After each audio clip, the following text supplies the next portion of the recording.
Bonjour, je suis Pierre Dagrin, je suis associé chez Exco, qui est un cabinet d'audit et d'expertise comptable. Ce qui m'amène à parler de la facture électronique, et c'est un sujet d'actualité, mais sur lequel je travaille depuis beaucoup de temps, puisque la facture, c'est la matière première des comptables. Pour cela, on a créé une société, Ubifact, qui a développé et qui développe une plateforme de dématérialisation de factures et qui est en plein dans l'actualité, puisque vous allez voir, les choses bougent énormément, que ce soit au niveau de la réglementation, qu'au niveau de la quête de toutes les entreprises à être décarbonées. Alors la facture en France, c'est à peu près 2,5 milliards de factures par an. Si on y approche un petit peu verte, c'est 1,5 million d'arbres et également une consommation de 59 millions de litres d'essence. À aujourd'hui, alors 2018, c'est l'enquête de la FNFE. La FNFE, c'est le Forum national de la facture électronique, qui est un organisme français qui représente l'Europe sur la dématérialisation des factures. On a 94% des entreprises qui utilisent le papier pour leurs factures qu'elles reçoivent et qui émettent 89%, et 89% des entreprises qui émettent des factures papier. Il faut bien comprendre que ces pourcentages se reportent aux entreprises et non pas aux factures, puisque sinon, vous verrez bien qu'on n'arrive pas à un total de 100, on est bien au-delà. Donc après, on a 77% des entreprises qui utilisent le PDF. C'est vrai que vous voyez très souvent des factures qui vous sont transmises par mail et en PDF, ce qui est pas du tout légal. Et puis l'EDI, il y a 41% des entreprises qui utilisent l'EDI. Et puis d'autres systèmes que l'on peut découvrir selon les secteurs d'activité. Donc vous voyez que la facture papier, c'est encore très prégnant dans l'échange dans les échanges entre les entreprises. Donc on a un gros travail à faire pour le déploiement de la facture électronique. En termes réglementaires, la France applique les règlements européens, notamment l'article 22 de la directive de 2010, qui a été instauré en droit français par la loi de finances de 2012. On en reparlera. Et également concernant les marchés publics, avec l'avènement pour toutes les entreprises à partir du 1er janvier 2020, l'utilisation de Chorus Pro. Chorus Pro, c'est la plateforme de l'État. C'est-à-dire que toutes les entreprises qui travaillent avec une entreprise publique doivent déposer ses factures sur la plateforme Chorus Pro. Et on va voir que cette plateforme prend de plus en plus d'importance. En effet, parce que les factures échangées dans le secteur public, c'est à peu près 100 millions de factures par an. Et dans le secteur privé, plus de 2 milliards. Donc les enjeux sont très forts de passer à la facture électronique dans le secteur privé. Et puis, il ne faut pas oublier un sujet qui est très important sur la facture. La facture et la justification du règlement et du règlement d'une vente. Et sur ce règlement que porte la TVA. Et la TVA représente plus du quart du budget de l'État. Donc l'État est très soucieux de la qualité des factures, qu'elles soient bien légales et que la TVA qui est soumise sur cette facture soit payée en temps et en heure, selon les assujettissements des entreprises, que la TVA soit due à l'encaissement de la facture ou à la livraison. Donc voilà l'aspect réglementaire. Un peu d'approche green. Pour pouvoir comparer les impacts environnementaux de la facture papier.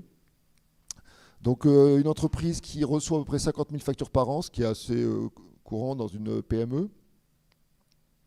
Ça fait 250 000 feuilles A4 de consommation. Et l'impact environnemental, c'est une trentaine d'arbres abattus chaque année, 2,5 millions de litres d'eau utilisés, 1196 litres d'essence, et puis tous les produits qu'il peut y avoir chimiques pour pouvoir créer ce papier, et puis tous les processus afférents, emballage du papier, impression, voie postale, etc. Donc vous voyez que la facture papier a un impact sur l'environnement qui est très fort. Facture envoyée par mail, et là je le répète, les factures envoyées par mail, ce n'est pas de la facture électronique. Et je repréciserai ce qu'est une facture électronique ensuite. La facture n'est pas imprimée mais éditée en PDF. Donc c'est potentiellement un fichier Word ou un fichier Excel qui est transformé en PDF, ou même un PDF qui est généré par un logiciel de facturation. Stocké sur un disque dur de l'émetteur, transmis à plusieurs destinataires, stocké sur un disque dur du récepteur, imprimé. Donc tous ces événements font également un impact fort sur l'environnement.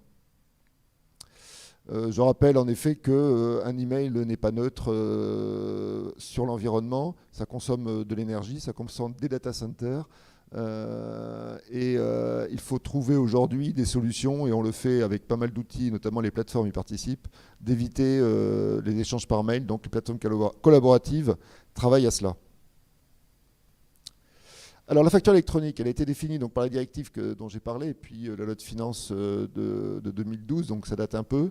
Donc une facture électronique, en fait, il y a deux types de factures électroniques. Soit c'est une facture EDI, donc l'EDI, je n'ai pas besoin de vous rappeler, hein, c'est un système de point à point qui permet de pouvoir transmettre des données avec une sécurité très importante.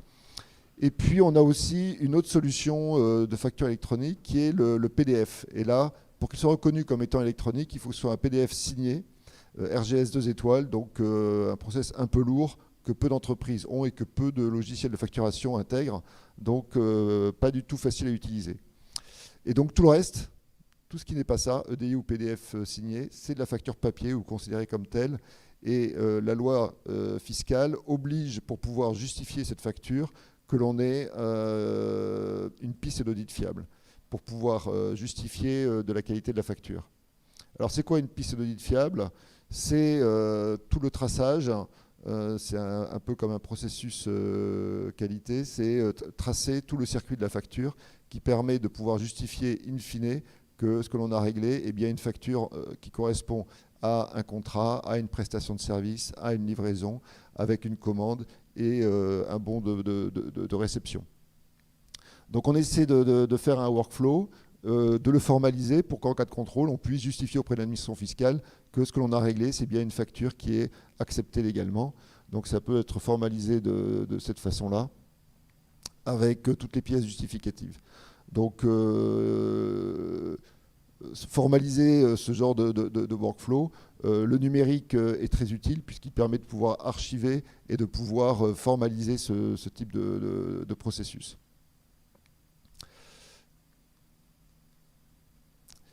Alors la facture électronique, il faut y revenir, hein, vous voyez bien que c'est un peu lourd la facture papier, ça a un impact fort sur l'environnement, c'est chronophage, ça coûte, et puis en plus, il faut arriver à démontrer que sa facture est juste et légale, donc la charge de la preuve revient à l'entreprise. Et donc, il faut bien rappeler qu'on a un avantage sérieux à passer à la facture électronique. Et en plus, j'en parlerai tout de suite après, l'obligation se rapproche. Principaux bénéfices, donc, c'est la productivité. C'est beaucoup plus facile de manipuler des fichiers que du papier. Réduction des délais de traitement et donc meilleur recouvrement. Eh bien oui, s'il y en a une meilleure productivité dans le traitement de ces documentations, forcément, le fournisseur va être payé beaucoup plus vite. D'autant plus que si l'UX de la plateforme est bien fait, ça permet de pouvoir donner des facilités, des services de paiement complémentaires. Donc processus plus fluide pour l'entreprise, moins de litiges. En effet, les litiges sont traités beaucoup plus en amont parce qu'en fait, dès qu'on reçoit la facture, on est d'accord ou pas d'accord, mais on est obligé de le dire. La productivité, j'en ai déjà parlé. Donc en bleu pour les factures entrantes. Les factures entrantes sont les factures qui viennent des fournisseurs. Et en vert, les factures sortantes, ce sont les factures émises par l'entreprise pour ses clients. Les principaux freins et difficultés pour passer à la facture électronique, des difficultés liées aux exigences réglementaires. En effet, pour l'instant, la réglementation n'est pas précisée en France, mais elle est en train de le faire. Bien sûr, la conduite du changement, on retrouve ça dans toute numérisation ou transformation digitale d'une entreprise, la conduite du changement et ses freins. Un peu lié à l'absence de formation adaptée ou d'acteurs clairement identifiés, et notamment pour l'environnement des PME. Du coût du projet, mais là, c'est une difficulté qui est surestimée, je pense.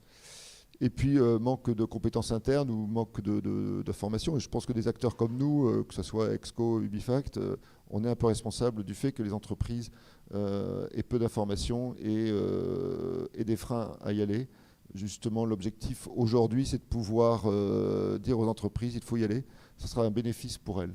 Donc ça, ce sont des statistiques d'études qui ont été menées par la FNFE, le Forum national de la facture électronique, qui rassemble tous les acteurs de la facture électronique et dont on fait partie.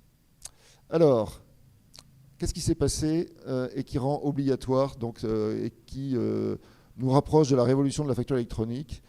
C'est que, en fait, la loi de finances de 2020, dans son article 53, a arrêté une obligation de passer à la facture électronique pour toutes les entreprises avec une échéance 1er janvier 2023.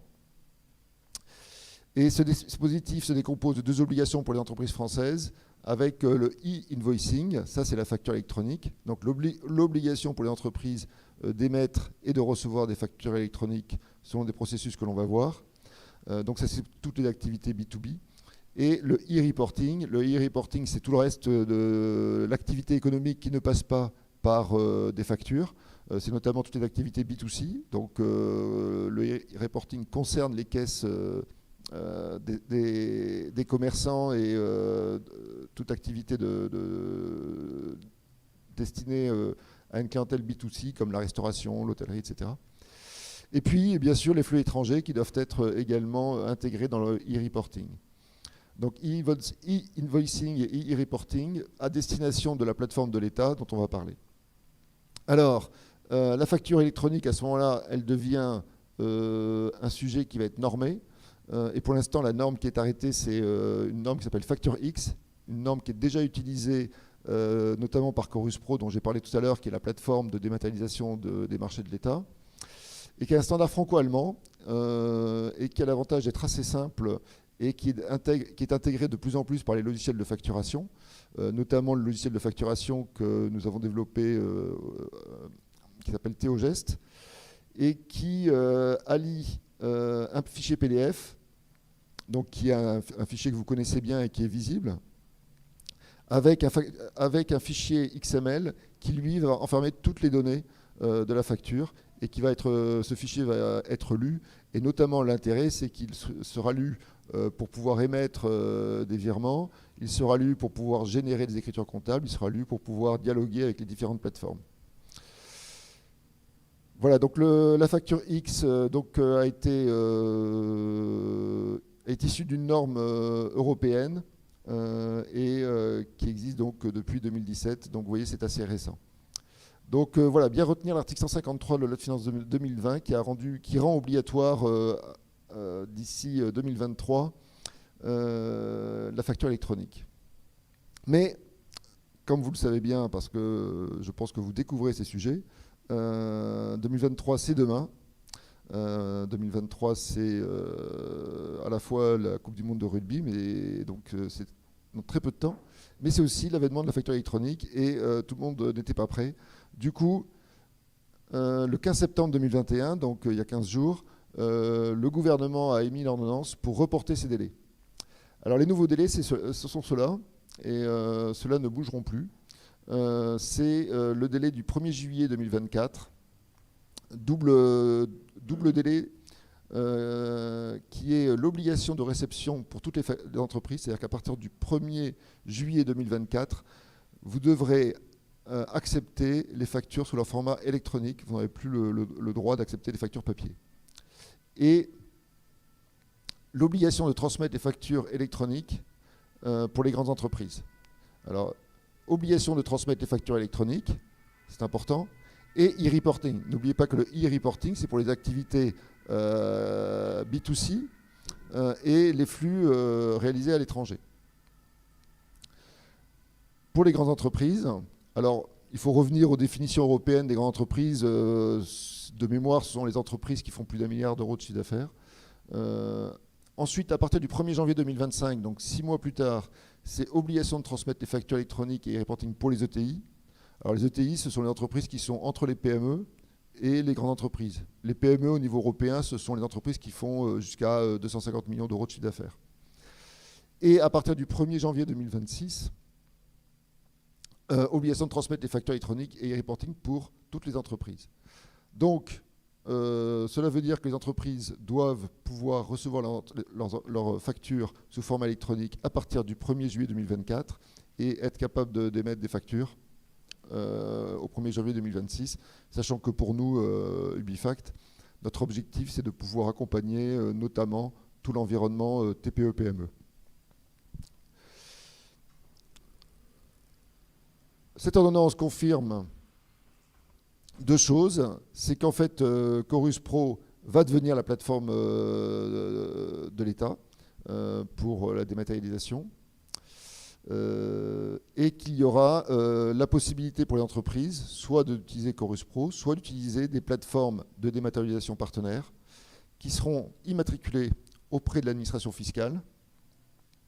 Et c'est l'objectif du Ubifact, c'est d'être une plateforme de dématérialisation immatriculée pour jouer un rôle au sein de tout l'écosystème de la facture électronique. Et tout cela pour transmettre les factures à leurs destinataires, donc aux acheteurs ou aux clients, et les données de facturation à l'administration fiscale pour que l'administration fiscale puisse prélever la TVA. Voilà donc deux textes importants, fondateurs, l'article 153 de la loi de finances de 2020 et l'ordonnance du 15 septembre 2021. Alors voilà, voilà la présentation de ce qui va exister demain et ce qui va complètement révolutionner la relation digitale, la relation entre client et fournisseur qui va devenir complètement digitale pour ce qui est de la facture. Alors, on va avoir 4 acteurs. On va avoir les entreprises qui sont des fournisseurs-acheteurs. Le fournisseur, c'est celui qui émet la facture et l'acheteur, c'est celui qui reçoit la facture. On va avoir des opérateurs de dématérialisation. Hein, ce sont les petits cercles non remplis. Là, ce sont des entreprises, des plateformes qui vont proposer des services pour accompagner les entreprises dans la dématérialisation. Les entreprises, elles pourront soit utiliser ces services externes, soit avoir leurs propres solutions en interne. Ou soit faire directement appel à une plateforme de dématérialisation partenaire, immatriculée, comme Ubifact. Et alors ces plateformes, elles auront pour responsabilité de pouvoir créer la facture. Parce qu'en fait, la facture, elle ne va pas être créée comme aujourd'hui dans le logiciel de vente de l'entreprise. Mais l'entreprise va transmettre à la plateforme de dématérialisation partenaire l'ensemble des données pour que la plateforme de dématérialisation partenaire, le PDP, puisse générer la facture et la conserver et transmettre les informations au portail public de facturation pour la TVA. Et enfin, dernier acteur, c'est le portail public de facturation qui est l'opérateur public qui peut servir de plateforme de dématérialisation partenaire. Donc en fait, les entreprises, vous voyez, elles peuvent directement envoyer leurs données de facture au portail public et le portail public transmettre les données à l'acheteur. La facture, elle sera conservée là et les données seront transmises à l'administration pour la TVA. Donc vous voyez plusieurs cas possibles. Le challenge, ça va être d'aider les entreprises à intégrer ces nouveaux outils et surtout de travailler sur l'interopérabilité entre les différentes plateformes. C'est en cela que le Forum national de la facture électronique joue son rôle en travaillant avec tous les acteurs pour faire en sorte que les factures puissent très facilement aller du fournisseur à l'acheteur, passer par éventuellement des opérateurs de dématérialisation selon leur choix, passer par les plateformes de dématérialisation partenaires qui vont donc avoir pour rôle de créer la facture, de contrôler les données qui ont été transmises et vérifier qu'elles sont bien conformes à la réglementation et qu'on peut faire une facture qui est légale, transmettre les informations à la plateforme publique de facturation qui donnera les informations pour le prélèvement de la TVA par l'administration et puis archiver la facture Ensuite, transmettre les données issues de cette facture soit à la plateforme de dématérialisation partenaire du client, acheteur, et donc qui va transmettre les données au client acheteur pour que ces données rentrent dans son système d'information, c'est-à-dire dans sa comptabilité.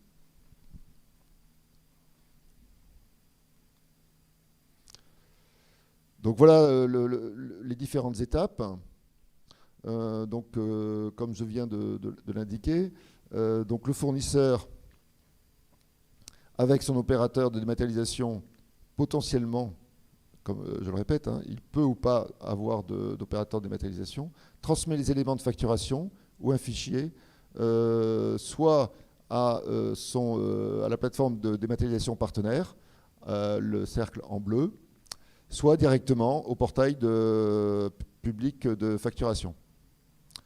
Ensuite, le PDP, portail de dématérialisation partenaire, ou le portail public de facturation, crée le fichier candidat de facture et extrait les mentions requises et effectue les contrôles sur ce fichier pour ensuite générer une facture. Et cette facture, c'est la facture originale, donc la facture électronique originale, parce qu'il faut toujours une facture originale, elle est bien logée soit chez le PDP, soit au PPF, et qui doivent les archiver. Donc on est aussi sur des sujets de délai d'archivage et de l'ensemble des conventions contractuelles qu'il doit y avoir entre les entreprises et leur plateforme pour pouvoir faire en sorte qu'elles puissent librement changer de plateforme à tout moment. Le PDP ou la PPF du destinataire reçoit la facture originale émise, qui doit être archivée, donc re-archivage, effectue les contrôles pour rejet éventuel, et la transmet telle quelle ou avec des éléments transformés dans un fichier utile pour que l'acheteur puisse l'intégrer dans son système d'information. Donc tout dépend de la convention qu'il peut y avoir entre l'acheteur et sa plateforme.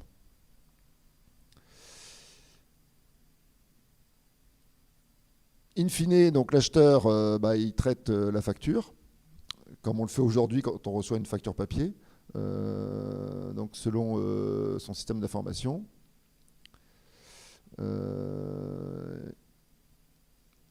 Il conserve la facture originale donc chez son PDP.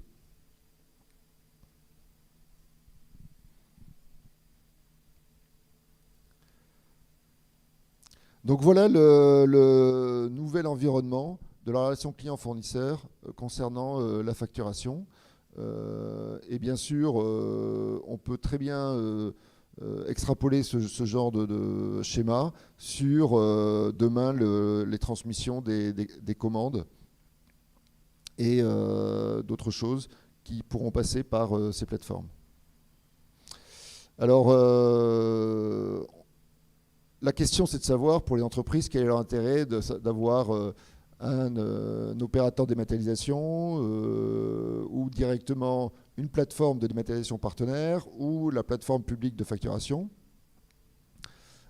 À mon avis, tout dépend de son propre système d'information à elle, savoir comment il est développé et quel usage elle en tire et les bénéfices que cela lui apporte. Donc selon la taille, selon son métier, selon son organisation. Mais également, je pense que la concurrence entre les différentes plateformes va se jouer sur l'expérience UX que apporteront ces différentes plateformes. Donc l'objectif, c'est d'avoir des plateformes qui s'intègrent très très facilement avec des systèmes d'information communs que l'on retrouve dans l'écosystème des TPE-PME, qui apportent un maximum de services, notamment des services de paiement, des intégrations hyper facilitées pour que les données de la facture rentrent dans le système comptable de l'entreprise. Et puis d'autres services, pourquoi pas la facturage. Ça serait très simple. À partir du moment où une plateforme a la facture, de proposer au fournisseur de céder sa facture à un facteur partenaire de la plateforme. Voilà. Et puis on peut penser à plein d'autres choses, d'autres services d'assurance pourraient faire en sorte qu'une plateforme soit plus attractive qu'une autre. Et donc l'objectif au sein du Forum national. Eh bien, écoutez, merci pour votre attention et j'espère à très bientôt.